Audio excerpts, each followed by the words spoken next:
The first test began on Thursday, July the 21st at a packed Lords. Conditions were perfect. More than half the England team had never played an Ashes match before. We had a belief that we'd played well in the one-day games. We played well enough to believe that we could be successful in the Ashes series, but we also knew as a team, and I think as a management, that we'd have to play beyond our expectations to go on and win the Ashes. I think what was quite nice about that situation was that we didn't have any players who'd really played in Ashes series before. We had a young team who had no scars. By contrast, the Aussies wore their battle honours with pride, more than 700 caps between them. But had they ever sampled an atmosphere like this at Lords? The noise level just rose and rose. So the moment they stepped out on the pitch, it was like nothing they'd ever experienced before. And the sense of expectation was very high. And the adrenaline was pumping and everyone was sort of saying, come on, this is it. This was it, and the adrenaline was in overdrive. But it was England who were pumping. Australia were rocked by English aggression. Let's hit them, okay, because it hurts. Harmison bowls the ball at 92 miles an hour. It hits you on the head, it hurts. And it'll hurt you even if you're an Australian, okay? So let's do that, and let's try something like that. That's the second time this morning that Harmison has... Well, that's cut the Australian captain. It was very noticeable to me that nobody went to ask Ricky Ponting how he was. In cricket, it's usual that if an opposition player gets hurt and badly hurt, you go up to him and ask him, is he okay? It's the kind of etiquette, the done thing. Not one England player went up to Ponting, and it was very clear to me that they were trying to make a statement of aggressive intent. That's the line from Hoggard. Shaken and destabilised, the Australians began to lose wickets. England knocked over 5 for 87. High in the air and will be caught, must be caught, he's caught! Justin Langer has gone!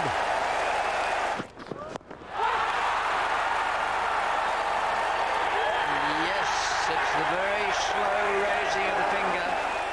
The Aussies began to fight back in the shape of the fearsome Adam Gilchrist.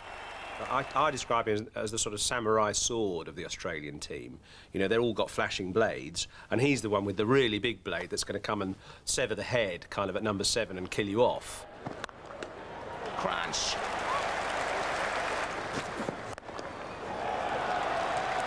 That one is Crunch once again. Gilchrist had taken 26 from 19 balls.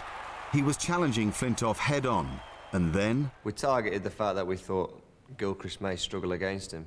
We found that out in the one-day series. That's out. Out. That's out. No feet. Pitched up. He's gone. 6 down. 126. The real key player is out. How big a wicket is this? You just have to look at the response from Flintoff and all his teammates rallying around this excellent fast bowling at the moment. That's good stuff from Stephen Harmison. Fast and full and straight. After Flintoff's success, Steve Harmison took over. He finished with 5 Australian wickets for just 43. Now then, this is a difficult chance. Jones takes it. It swirled in the air. Jones swirled underneath it. But in the end, he steadied himself, which is just what you have to do. Good one. Good one, is it? It's out. It really roared back off the seam. And again, it's this extra bounce that Harmison gets. Well, that's got to be clear. That's got to be out. Yes, he's gone. Plum LBW. Harmison has struck again. Beautifully bowled. Harmison absolutely spot on target there. And ends up with figures of 5 for 43. A wonderful performance. There were plenty of us at the start of this series who were of the view that Harmison's contribution was going to be vitally important. It really was a blazing start. England had knocked over the Australians for 190 before tea on the first day of the series. You kind of had to pinch yourself as a reminder that this was the best team in the world we were playing. Mind you, the euphoria wasn't to last long. England's bowlers had attacked the Australians with almost ferocious intensity on that first day at Lord's. But the mark of a champion is the way in which he comes back fighting. And let's not forget that Lord's is a second home of the incomparable Glenn McGrath. England's batsmen walked out to face McGrath just before tea on the first day, and he soon had them rattled. Oh, well bowled. That's beaten him. That's a cracking delivery. Glenn McGrath is a bowling machine. He's a metronome, really. He just runs up and he bowls, and the ball lands on the same spot, ball after ball after ball. Glenn McGrath is making the ball seam back a long way. Straight after tea, with England on just 10, he struck and seized his 500th Test match wicket. First ball, that's 500 for McGrath. Wonderful cricketer. Brilliant bowling. A wonderful delivery. The trouble for England was that McGrath was particularly deadly at Lord's, where a unique slope of the pitch helped his attack. What happens is at Lord's, with a slope which goes like that, if you're the batsman facing McGrath, what he does is he lands some balls, and some will go down the slope and some will go straight. It's just a sort of vagary of Lord's, really. That's another edge and gone. Got him. Beautifully caught by Warne. Taken very low. McGrath is amongst them. It's like he's bowling to the under-11s at one stage, but that spell was phenomenal and shows why he's one of the best fast bowlers in the world. He's has been for a long period of time, and to come out and do that, you know, people were writing him and myself off, saying that, you know, we're too old and all those sorts of things, and they won't be able to back up match to match. And I think we basically put that to bed. He's changed his boots and he's knocked over the big prize, 18 for 3. When Vaughan was clean bowled after a brief and uncertain time at the crease, England stood at 18 for 3. Australia had fought back and restored the natural order. We have an addiction to ballsing it up because we do balls it up, and English cricket has been brilliant at ballsing it up for longer than anyone, you know, would like to remember or care to remember. Oh, he's so good. Glenn McGrath is so good. Oh, Flintoff gone too. This is brilliant. 5 for McGrath. McGrath had reduced England to 21 for 5 and gained his 500th Test match wicket while at it. England's memories of a fair fight the day before must have been fading fast. And that made a real clanging sound. It darted back down the hill. Beautifully bowled once again. Is something. We're really seeing some bowling here at this moment. Flintoff a duck, 4 balls, 7 minutes. McGrath the wicket, and it's 21 for 5. The next target in McGrath's sights was new boy Kevin Pietersen on his Test match debut. He'd been a controversial selection, but it seemed his go-get-'em attitude was perfect for the occasion. I wanted to go out and just enjoy it and have fun, take it all in. I mean, you're playing against Australia, first Test at Lord's, 21st of July. I mean, it doesn't get better than that. And if you can't get and enjoy it, then what are you doing there?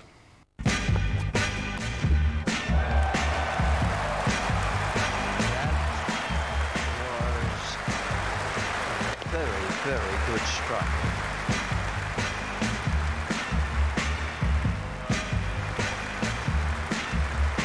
Here's Jason Gillespie. The way he batted in that first innings, you know, it was like he was playing his 100th Test match, let alone his, you know, not his first. It's good play. It's a nice measured stroke from Kevin Pietersen. Crucially, Pietersen wasn't intimidated by the Australians' big reputations.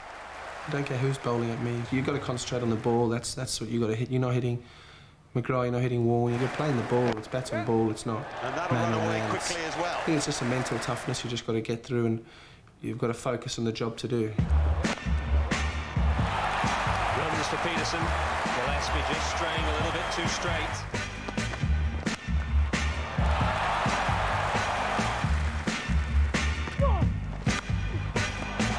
Say goodnight.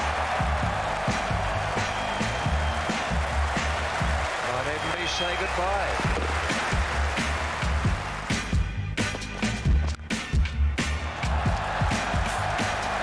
Wonderful shot.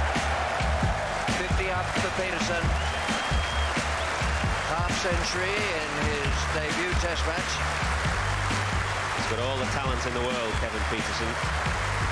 Selectors were wrong not to pick him against... It was his innings at Lord's which I think set the tone for England later in the series. And he took on the world's two best bowlers by reputation, Glenn McGrath and Shane Warne, and he hit them for sixes, and he hit them around, and he played them as if they were club bowlers. And I think that sent a message both to the England batting order that these guys aren't unplayable, we can tame them. Pietersen was on 57 when his innings was ended by a spectacular catch on the edge of the mid-wicket boundary.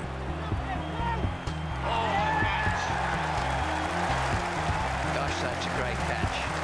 Bringing an end to a wonderful debut innings from Kevin Pietersen, 57 on 122 for 9. It fell to two bowlers, Simon Jones and Steve Harmison, to deliver the other big batting surprise of the day. How about chasing that one?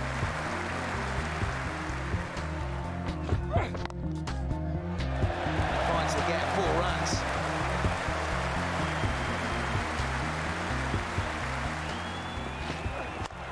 In the air, this is going to be caught him it off. That's it, all over. Brett Lee takes one ball of his new spell. England's valiant lower order took the total to 155. But that still left the team 45 behind the Australians at the end of the innings.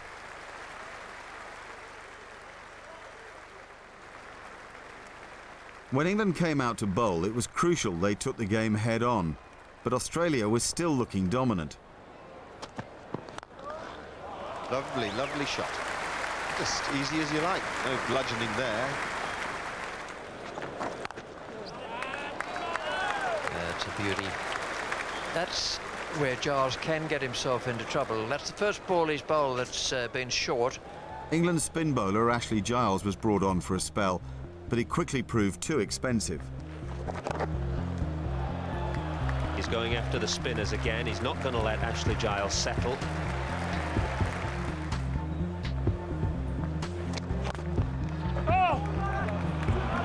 More runs here. Another boundaries. Really good stroke. Quick use of the feet down the pitch, and the pressure being applied to Ashley Giles. Oh, that's a good way to get going. Now you could superimpose Mark Waugh over that shot. Australia were piling on the pressure, and they kept coming. The new boy, Michael Clarke, began to threaten. Australia need something from Michael Clarke now. There was a brief moment of hope for England. Early in his innings, Clarke gave Pietersen a simple opportunity.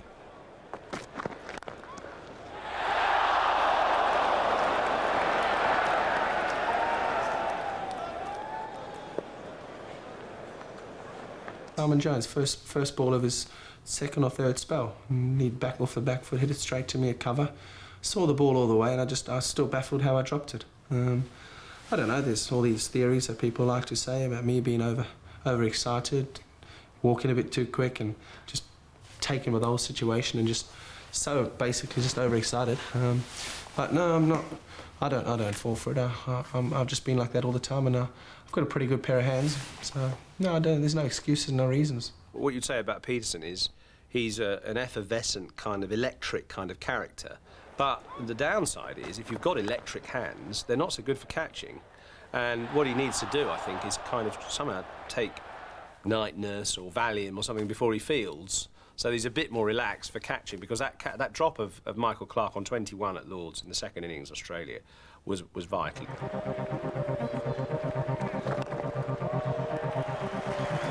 That's a good 50. He went on to make 90, changed the game in Australia's favour, and you know, Australia really dominated it from that point on, and it looked like the same old England.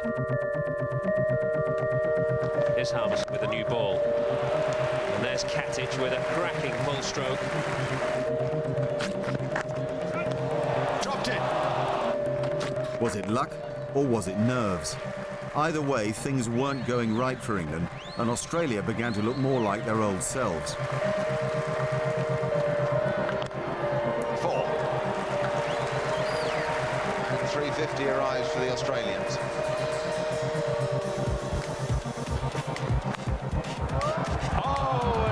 There we go again. They've let themselves down badly in the catching department.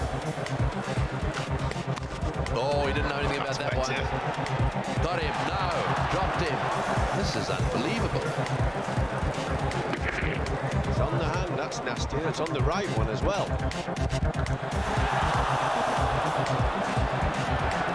Finally, Simon Jones took a fantastic catch to dispatch the Australians. That left England with a daunting 420 to chase. They keep dropping it off him. The minute he gets an opportunity to help one of the bowlers out, he latches onto it, no trouble at all.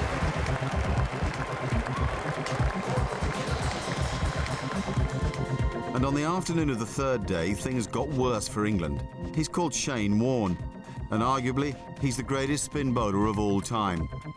More than a decade ago, none of us had seen him when he stepped up to bowl that first ball against England at Old Trafford. In 1993, we'd heard that the Australians had a guy called Shane Warne, some blonde leg spinner. We knew we could cope with this because we had Gat.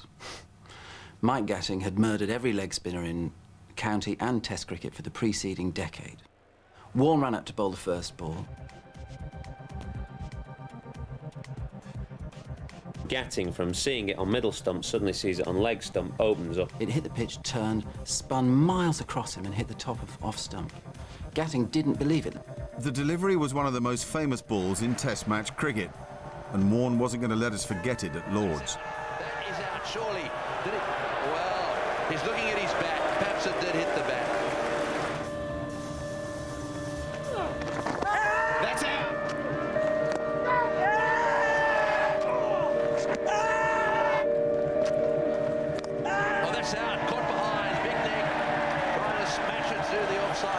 Disappointed Flintoff. How can a guy who bowls at the speed that a milk float travels cause so many problems? Young batsmen look like foals on roller skates kind of playing against him. How does he do it? A lot of people say I'm not as good anymore, or I don't spin the ball as far, and all those sorts of things. Well, I think through this series I've spun the ball further off day one, day two pitches than I ever have. And some of the deliveries I've bowled, the one to Andrew Strauss, and there's a few others around this series that, you know, as far as I've spun the ball ever. If he bowls, say, a big spinning leg break, you'll see the ball coming down with the seam rotating. But the difficulty with Warne is that because he puts so much spin on the ball usually drifts in the air. So for a lot of spinners, you'll see it coming down, and if you're a good batsman, you like to use your feet to the spinner and get down the pitch. The difficulty with Warne is that if you look to come down the pitch, suddenly the ball starts to drift mid-air, and you find yourself in the wrong position.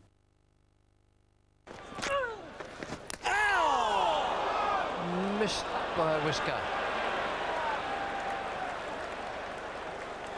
I didn't want to lose. I hate losing, and I think I play with that passion as well. That I think you can tell by the way I play, I don't like losing.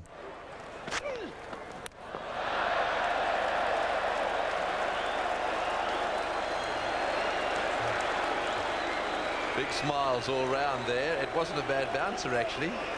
Had a plan to each batter, and they worked for most of them. That's out. That is the straight one, the slider. By the time Harmison had fallen prey to the infamous slider, it was as good as over for England. McGrath came in to finish what he had started. England lost. They were thrashed. All out for 180. McGrath has picked up another wicket. 4 each for McGrath. And on the first morning, England had looked like winners, but it was too good to be true, and it all seemed a little too familiar. 180 in 58.1 overs. Peterson not out 64. It was so depressing because we'd had that fantastic morning session at Lord's, the first day. Australian batsman hit on the head, bowled out for 190. Awesome. What everybody wanted to see, Australians cut down to size, and then suddenly, not only were England bowled out cheaply in reply, but then they dropped catches, bowled not very well, Australia got a big score and won the game, and it was almost like it was just a flash in the pan, that first innings. They cleaned us up at Lord's and we were written off at Lord's. The headlines after day 2, day 3, day 4, where here we go again. We're going to get cleaned up. It'll be 3-0, 4-0, 5-0. Glenn McGrath said we're going to beat us 5-0. The spotlight was on England for all the wrong reasons. And the press and the Australian coach singled out Giles's performance for special attention. One critic even said that playing with Giles was like playing with 10 men. But in fairness, the comparisons with Warne give him little chance. He's basically someone who can do a job, maintain pressure on batsmen, give the fast bowlers a break. And he's not going to run through you. He's not going to get 7th, and he's not going to get 600 Test wickets like Shane Warne. Now, from time to time, if he has a bad game, he's gone from an important cog in the wheel to being something that doesn't work. Giles defended himself in his own newspaper column, making it clear that the New England would only be strong if they stuck together. England were 1-0 down and the vultures were circling.